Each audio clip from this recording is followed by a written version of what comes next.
All right, it's time for another episode of Mr. Nailsin Sunday Comics. And, well, I don't know about you, but I happened to notice that the 75th anniversary of the atomic bombing of Hiroshima, a city in Japan, by the way, which brought World War II to an end. Well, that one didn't. They had to do it again for Nagasaki. Yeah, that's kind of the point. There's some people suggested, even at the time, some of the scientists that worked on the project said that, hey, why don't we just detonate it over the ocean, where it's in full view? And Japan would say, oh my God, look what they got. We better surrender. No, that wouldn't have worked because remember, it took 2 bombs. Yeah. So anyway, that day came and went. And so while I was looking for new material for the Nailsin Sunday Comics Show, I came upon this anthology series called Science Comics. And wouldn't you know it, right in the first issue, a story about the bomb that won the war. Yeah. So there's other stories. Well, maybe, I'll go ahead and do this whole thing over time. We're just going to do the atomic bomb story this time around. But there's a story called White Magic, the story of penicillin. How about that? I didn't know it was considered magic, but yeah, I guess in a way. Fighting fires with a common, I don't know what. It's like how Marconi invented the wireless. Yeah, all right. And then, of course, what makes airplanes fly? Oh, well, okay, we'll guess we'll get to that one. It's funny how this didn't make the cover. I mean, you can see the explosion on the cover, but they didn't really list it in the title. Anyway, here we go. The bomb that won the war.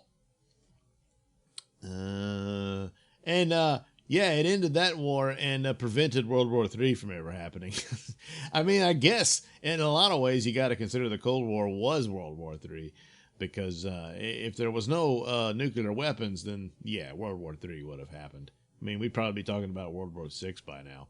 But anyway, on August 5th, 1945, a single bomb from a single B-29 devastated the Japanese city of Hiroshima. And with its detonation, the world entered a new era, the atomic age. Here is the momentous story of the atom whose energy science released and harnessed to make that bomb possible. 1896. Jeez. Yeah, we're going back a ways. The laboratory of Professor Antoine-Henri Becquerel in Paris. Strange element, this uranium. Who knows what secrets may be locked within its atoms? Yeah. You never know. Oh, look, it's this is, I don't know if it says it anywhere, but this does look like the artwork of Steve Ditko, and I'm going to say it is, who created Spider-Man. Yeah, I know Stan Lee claims that even Jack Kirby, because Jack Kirby's version looked like Captain America and stuff like that, but ultimately the Spider-Man you got, yeah, that's pretty much all Ditko. That story about the mosquito on the wall. Yeah, come on, Stan. But anyway, well, perhaps it is for younger minds to discover. I'll just drop this sample into the drawer. Out of sight, out of mind. Professor Becquerel placed the uranium in a drawer containing some photographic plates and a metal key. A coincidence of vast importance. Coincidence, huh? Perhaps the hand of fate was at play. Yeah. Sometime later, this is strange. The photographic plates seem to have been fogged by light. How can that be? Can you guess? The plates are ruined, of course, but I'm going to develop them anyway. We shall soon see what we have on these plates. Oh, and it's a key. But how can that be? Oh, yeah, the radiation. This indeed is amazing. How could it have occurred? Well, so he's just still looking at it with his really grossly detailed hand. Whatever caused this must be in the drawer with the key. Uranium! From its position in here, it must have given off light. If this is true, then uranium is probably radioactive. It must give off some mysterious rays. This is a great discovery. Yeah, you had it the first time, radioactive. Further experiments proved that Professor Becquerel was correct. Later, too, it was discovered that uranium gives off energy in the form of rays because its atoms are actually disintegrating. Oh, wow. So anyway, then in 1905, we're going to jump ahead, Professor Albert Einstein evolved his famous equation. As you know, gentlemen, my theory is that matter and energy are interchangeable. In other words, one can be turned into the other. This equation proves that the energy provided by a certain amount of matter is equal to the mass involved, multiplied by the square of the velocity of light. Pay attention! Yeah, it might be important someday. If Professor Einstein is right, then the annihilation of a small particle of matter would produce a tremendous amount of energy. Yes, after all, the velocity of light is 186,000 miles per second. And when you square that, you get an even greater figure. Yeah, I can imagine so. Fuck! This guy is just yelling. I'm going to pick my nose. For instance, if you could smash particles that are so small that 1,000,000 of them could rest on a period at the end of a sentence, the energy release would nevertheless be unbelievably great. It's like, all right, buddy. Calm down, huh? Ah, jeez. What somebody will have to do is build a machine that's capable of smashing atoms. And that's a man-sized job. But I don't think it'll be many years until that job will be done. Yeah. So, they hung out and talked about stuff like that. Later, in the 1930s and 40s, great advances in building such machines were made by such men as Dr. O.E. Lawrence, builder of the cyclotron. Hey guys, check out what I got in my garage. It's a cyclotron. A what? Dr. Lawrence, what is the basic idea of this cyclotron? It's just this, to put particles of matter in the gun, part of the cyclotron, and whirl them around fast enough that when we shoot their atoms out at other atoms, we'll be able to smash those other atoms. So, you spent all this time to build this thing to just smash stuff. Yeah. I don't quite understand it. Just how does an atom look anyway? So Clark Kent tells him. Scientists have never actually seen one because they're too small. But from certain experiments we've made, we know what it would look like if we could see it up close. You mean you're taking a guess? Yes, it's all make-believe. And these guys are just fascinated by the conversation they're overhearing. Hey, it's Dr. Lawrence, the atom smasher. A superhero, yeah. Hello, fellows. Mind if I borrow these marbles a minute?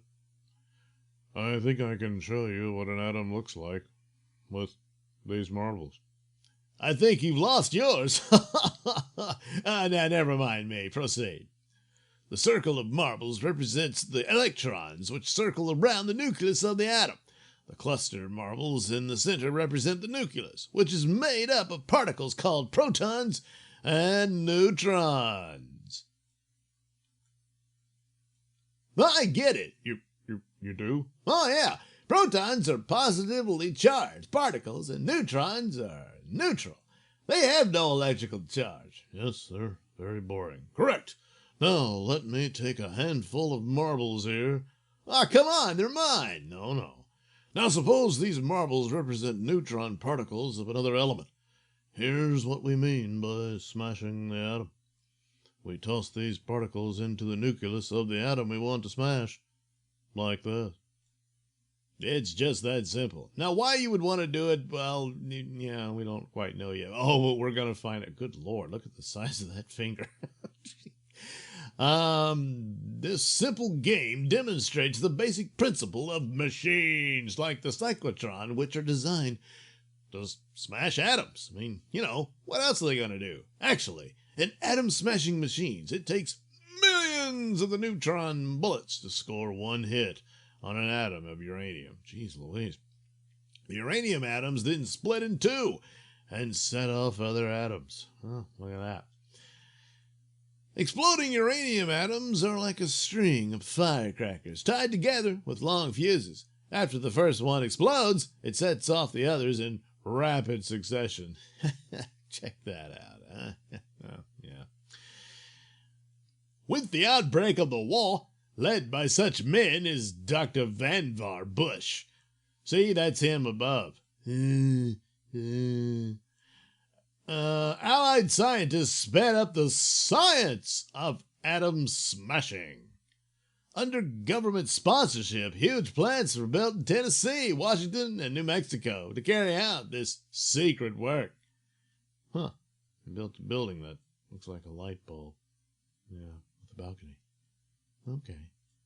Finally, one day in mid-1945, the first bomb was attached to a steel tower in the great desert wastes of New Mexico.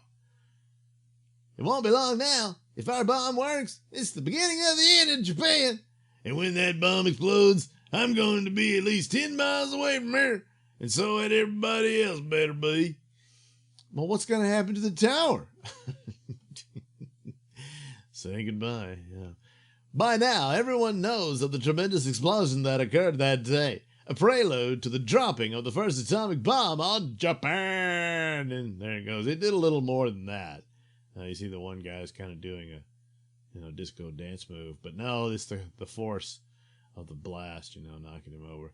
But actually, I think they were in a trench and behind some protective walls, and at least I guess he's drawing the goggles on them and stuff. But anyway, so there you go, boom, and a little cloud. See, that's all it was. No, it was a little more than that. Anyway, untold wonders lie ahead in the world of atomic energy. When the atomic energy in a single glass of water can be harnessed, as was the atomic energy in uranium, it will be possible to propel a ship around the world by smashing the atoms in that one glass of water. Yeah, when are they going to get around that, huh? Yeah, one day. August 5th, 1945, a B-29 roars down the runway at an airbase in the Pacific. Well, not actually in the Pacific, on the island in the Pacific, yeah. There she goes, crossing fingers. The Jeffs better cross their fingers. Yeah. While inside the ship, Colonel Tuttle sits at the controls. We've got to keep a constant check on all instruments. This is one mission that has to go like clockwork. Then, high over Hiroshima, the first atomic bomb descends by parachute? Really? Did it? Bombs away. There it goes. I don't think this is all that accurate. Boys, let's get out of here fast. Even altitude won't save us from the blast unless we're miles away before the special timer on that bomb cuts loose. Now, there you go. That's a little bit more of an accurate depiction of the explosion, I guess, but not by much. Several minutes later, there she goes. Look at that tower smoke it's set up. It's at least 40,000 feet high. Goodbye, Japs. If they don't surrender after this, we'll wipe them off the earth. They didn't surrender after this. So, and they weren't wiped off the earth, but another city was destroyed by a second atomic bomb. Yeah. Anyway, thus the atomic bomb, supreme achievement of modern science, soon brought about the surrender of Japan and the end of the global conflict. In the hands of the peace-loving nations of the earth, atomic energy will help build a new world far more wonderful than man ever dreamed a few brief years ago. Well, look, it did, like I said, we haven't had a world war since. So, you know, there's that. So that, yeah, there you go. A silly comic book take. And I don't know that you can go by what it claims entirely, but, you know, you get the basic idea. So there you go, your little science lesson on the atomic bomb 75 years ago. All right. Thank you for watching and listening. Why not like and subscribe and check out that link description below. That'll take you to my mini stores and have plenty of goodies for you. You know, hats, mugs, stickers, posters, all that goody stuff. Plus, you can head over to indieplanet.com and pick up a copy of my comic book Night Night. Oh, yeah. Plus, you can also catch my podcast, Mr Nailsin Show, over at radiomisfits.com. And you can also watch my videos on my channel at BitChute. That's the Mr Nailsin channel on BitChute.com.